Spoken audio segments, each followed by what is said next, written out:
So this video is based on the different types of goods that you can consume within an economy. And it's based on the topic of market failure because it's specifically looking at public goods. But what this video is going to do is going to distinguish the differences between a public good and other types of goods which can be consumed. So if we start off with this grid, and we've got two major characteristics. We've got whether a good is excludable or non-excludable. So all I mean by non-excludable is the producer of the good unable to prevent others from using it?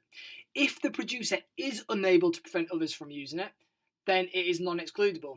If the producer can prevent others from using it, then it is excludable. And then what we've got is the second characteristic. Is it rivalrous or is it non-rivalrous? So again, what I mean by that is if it's non-rivalrous, it means that the consumption of a good by one person does not reduce the amount available for others. But if it's rivalrous, then the consumption of a good by one person will reduce the amount available for others. So what we've got is, I've already mentioned a public good, and a public good is non-excludable and non-rivalrous, and there is a video on the YouTube channel already based on these characteristics and exploring these characteristics for a public good. But we've also got a private good, which is the opposite, where it's rivalrous and it's excludable. We've got a club good, which is excludable but non-rivalrous. And finally, we've got a common good, which is non-excludable and rivalrous. And that does relate to Tragedy of the Commons, which I will be making a video on very, very soon.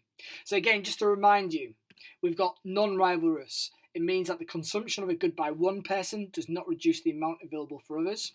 And we've got non-excludable, where it means that the producer of a good is unable to prevent others from using it. So what I'm going to do now is I'm going to show you some examples of these goods. And whilst you're watching the video, I just want you to think about, okay, is it a private good? Is it a common good? Is it a club good? Or is it a public good? And think about those two major characteristics.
Oh, it's got a tuna tail. I can feel there it is. There comes Chris. There we go. Nice, they need to start there.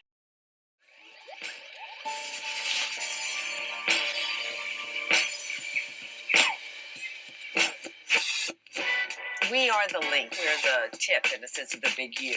It's important that the entire waterfront of Lower Manhattan build in the plans that have been put forward, because we can not only fortify this great city of New York, but be a model for cities all over the world.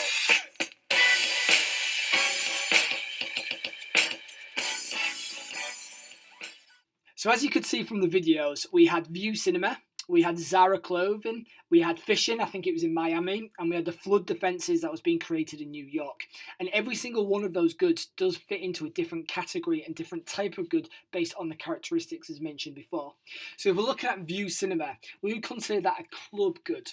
The reason being is because due to its fixed capacity, you can only get so many in the cinema, but also you have to pay for it as well. So that could exclude others, especially if it sells out. However, others watching the film within the cinema, it's not going to lead to others not enjoying the benefits of the film. So it would be considered a club good. If we're looking at fishing, everybody has access to the sea. You don't necessarily need a ship or a yacht or the, I suppose, fishing equipment. You can fish without all that. So because everybody's got that access, it's non-excludable. But it is rivalrous, and the reason being is because of the stock available of fish. Fish stock, it is depleting because more people are fishing, and therefore that's going to mean that there's going to be less resources available, so it'd be considered a common good.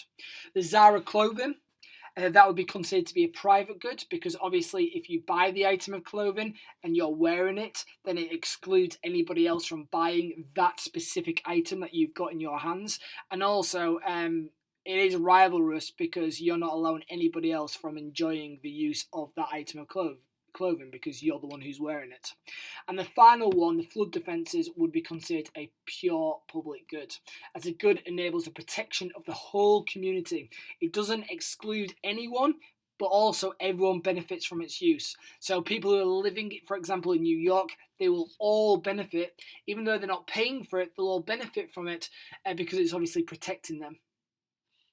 Now, again, when we're looking at pure public goods, I'm using that word pure because there is an example of maybe a non-pure public good or a quasi-public good, and I'm going to delve into that in a second. But pure public goods are those that are perfectly non-rivalrous in consumption and non-excludable, and you are going to get a range. There are going to be some that are more excludable or less excludable than others, or more rivalrous or non-rivalrous, but a public good should fit the characteristics of non-excludable, non-rivalrous, but by how much. The more it is, the more pure it is. Now, with a quasi-public good, it's kind of a hybrid between the private good and the public good. They have characteristics of both. So in some cases, it might be excludable, but it's non-rivalrous. And in other cases, it could be rivalrous, but non-excludable. Now, in terms of quasi-public good, it also may depend on the situation as well. So, for example, you could get roads which at some point it's completely free and everybody can access it. But then at other times of the day, you might be hitting peak where there's actually traffic jams. And then you could argue, well, that actually is excluding others from accessing it because the sheer weight of being able to try and access that road.